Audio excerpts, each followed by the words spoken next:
Hello my dear friends, you're on the Military Summary channel and today we will discuss the situation in Ukraine on the 15th of July. Today we have a lot of very interesting updates, so let's start. And before we start, let's discuss one more time the words of the President of Serbia, Vučić. I told you about his message that he sent yesterday to the West countries about the Russian goals in Donbas Arc operation regarding Severovsk and Artyomovsk or Bakhmut, and regarding Slaviansk, Kramatorsk, Konstantinovka, and Avdiivka. Furthermore, we know that there was and there is another person who sent message to the Ukrainian authorities, the president of Brazil. He also told that he had some ideas about how to end this conflict. As far as I understand, both these persons were sending messages from the Russian side to the West countries to stop this special military operation. And according to these words, to these messages, I understand that the Russians are planning, or at least they give some chances, some options, that they might stop on the border of Donetsk district. If we take a look at this map, I'm going to show you the border of Donetsk district. This one, we can say that the Russians, as soon as they reach this line, they may stop. According to these messages, according to the words of President of Serbia and the President of Brazil. So now we should wait and expect for some updates and answer from the West countries. Of course, we understand that Zelensky is not the person who is going to give an answer to these questions and to these proposals. Of course, we should wait for some answers from the United States of America at least. And during these days, there was one important update. We had some notification about this update on the Russian segment of internet and Russian Telegram channels, but as far as I understand, people didn't pay much attention to those updates. But according to my experience, according to my understanding of this situation, that was one of the most important updates from the West countries, from the West side, we can say. And what I'm talking about this web page. This is the web page of the Embassy of the United States of America in Ukraine. And there is one important note on the top of this web page. You see that travel advisory level 4, do not travel. This status was updated just on the 12th of July, so we can say just 3 days ago. Right, exactly the same days when there was talks and rumors and all these things with the Serbian president and the president of Brazil. And according to this document, the United States of America raised up the level of travel advisory. What does it mean? According to this document, the United States of America, the Embassy of the United States of America, not just proposed, as I understand reading this document, they demand the citizens of the United States of America to leave Ukraine. Furthermore, if you take a look at this document, there is one important note that starting from the 13th of July, the United States of America stops doing any services in Kiev. Kiev is the capital of Ukraine, this Kiev, and starting from the 13th of July, the United States of America start doing their services to the people in Lvov. This Lvov. And as you understand, once we saw the same thing. If you remember, before the starting of the military special operations, the United States of America, their embassy was the first embassy who left Kiev. I try to follow the media, trying to understand about the noise from this update, but as I see, something tells me that people missed this update, maybe because of very heavy clashes in Donbas Arc operation, because of their Russian success in this battle. But I see that now, these days, they're the same situation as we saw right before the starting of military special operation. Of course, we need to follow the other embassy in this area, and if we're talking about let's say United Kingdom or German or any other West countries embassy, if they do the same, I must say that something big is going to happen. The embassy of the United States of America asked to leave the Ukraine by the end of this month, by the end of July. As you can see, everything is like the same thing. I'm sure that, and we understand that the Russians maybe are able to finish Donbas Arc operation right before the August or by the end of August, or at least they're going to reach the line, Slavyansk-Kramatorsk line, the final defense line in this area. So as I see, furthermore, if we talk about the Russians, they announced that in September they're going to do some referendum in Lugansk People Republic, and the question is if the citizens of Lugansk People Republic are willing to join the Russian Federation. They are not saying about DPR referendum because they are not sure for 100% that by the end of autumn they are able to liberate the territory that is under the Ukrainian control. But if they are able to do this, of course, there's going to be another referendum. And for example, if we're talking about the current special operation, if the Ukrainians are attacking the Russian forces in Zaporozhye and the south of Ukraine, if they're attacking the Russians in DPR, LPR, they're not attacking their territory. Yes, there is some cases when the Ukrainians are bombing and shelling the area along the front line, but it's just a shelling and we don't see like the cross of the border from the Ukrainian side. But if we're talking about the referendum, and if this referendum is going to happen, that means that every single attack on these territories against the forces in these territories will be the same as the attack of the territory of Russian Federation, and it's a war. It's not any special operation, it's a war. So that's why, as I understand, the situation is very critical, but as I see, there is a very big chance that we might see the end or freeze of this conflict during this summer, because maybe they are able to start some negotiation and to stop. Maybe the West countries and Zelensky are going to accept the Russians' proposal, but this leaving of Kiev says totally opposite, by saying that the embassy of the United States of America are saying that we are ready to everything and we expect the same thing as we expected before the 24th of February. Now let's talk about the progress and about the situation on the front lines. And let's start from the report of Ministry of Defense of Russian Federation. Today we got a lot of updates about the impacts and the losses from the Ukrainian side. And first, let's talk about the north. From the Kharkiv area, the Russians struck the 14th Artillery Brigade, and according to this attack, they managed to kill around 200 soldiers, including 15 foreigners and 19 pieces of equipment. So as you can see, there is just one artillery brigade on the north, and this brigade had a lot of losses during the previous 24 hours. Now let's move to our Bakhmut, Artyomovsk. As I see, we see less and less artillery attacks in this area. As I understand, the Russians did their job well in this area, and they're not planning to strike this area so actively as they used to. But furthermore, they attacked the Pravy sector, or in English, right sector. It's some kind of national battalion, as far as I understand. This is their icons on the map.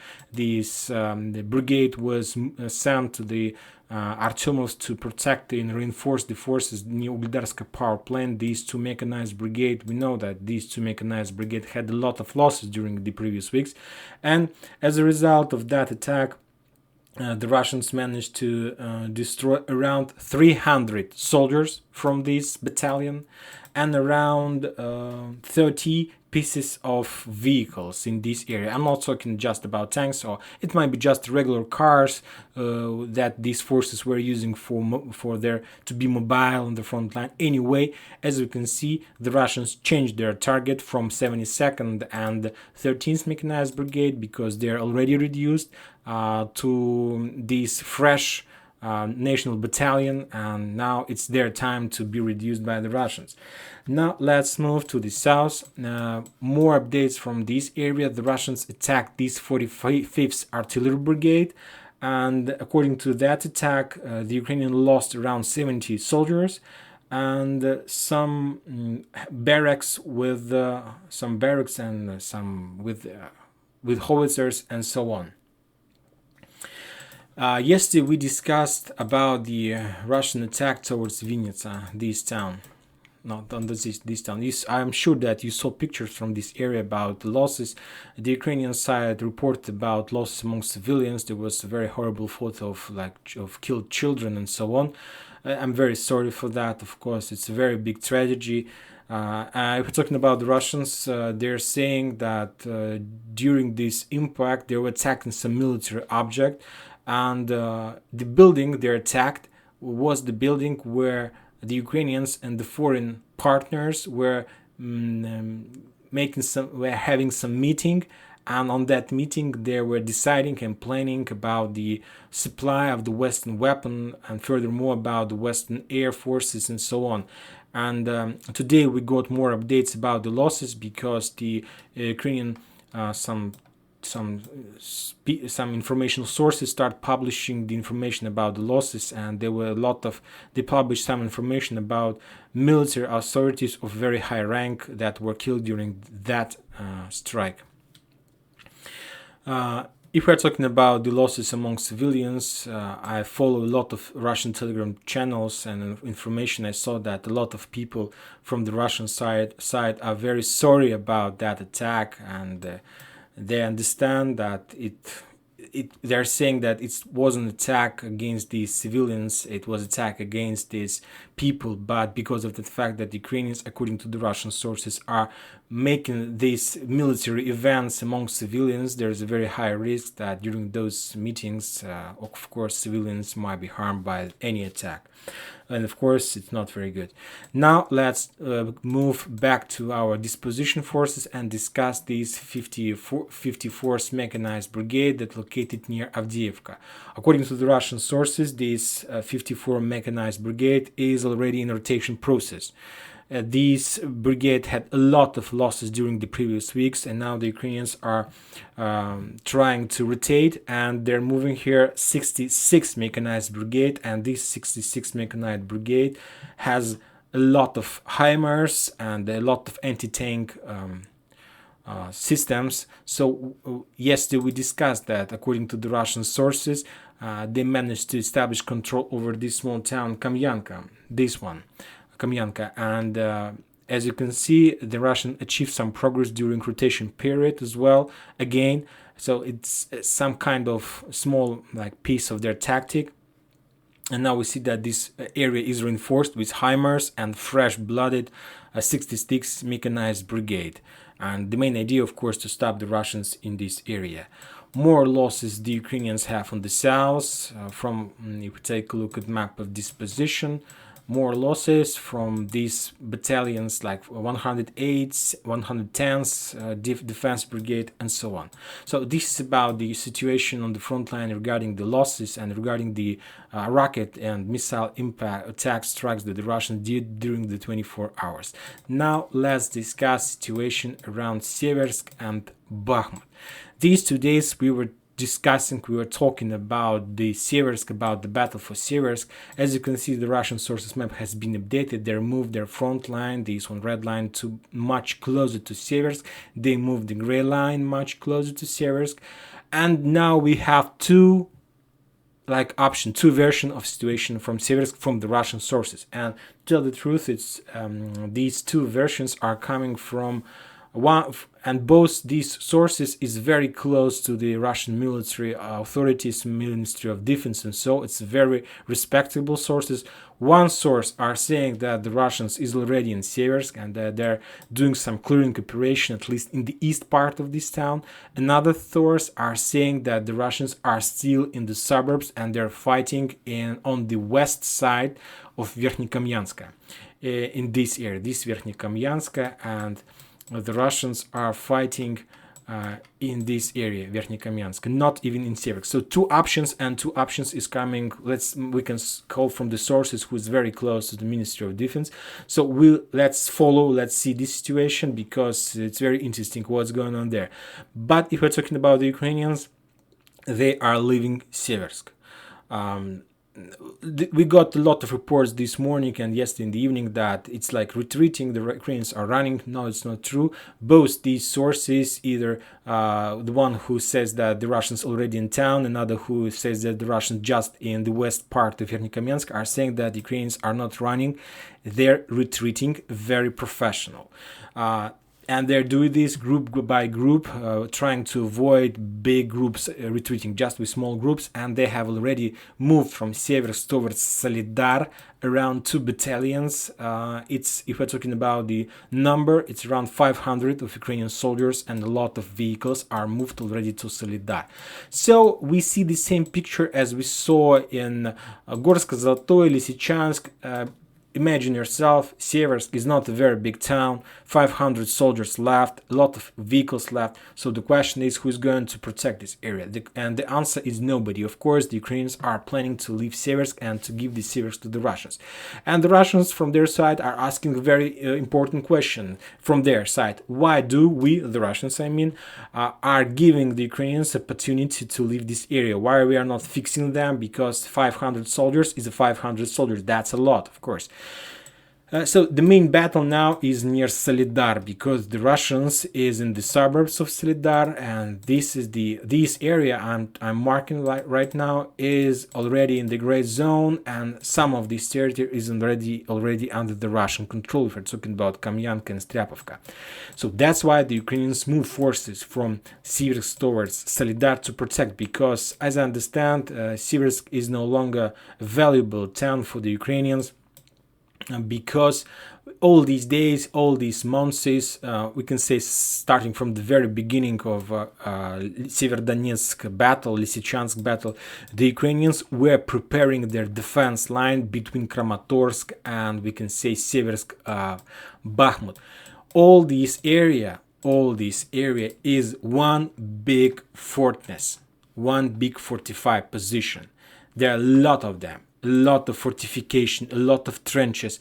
So the reason why the Ukrainians left Seversk, according to the Russian sources, they left this area because they have already prepared everything they could prepare on the north. And now they're trying to hold Bakhmut and Solidar for the same reason.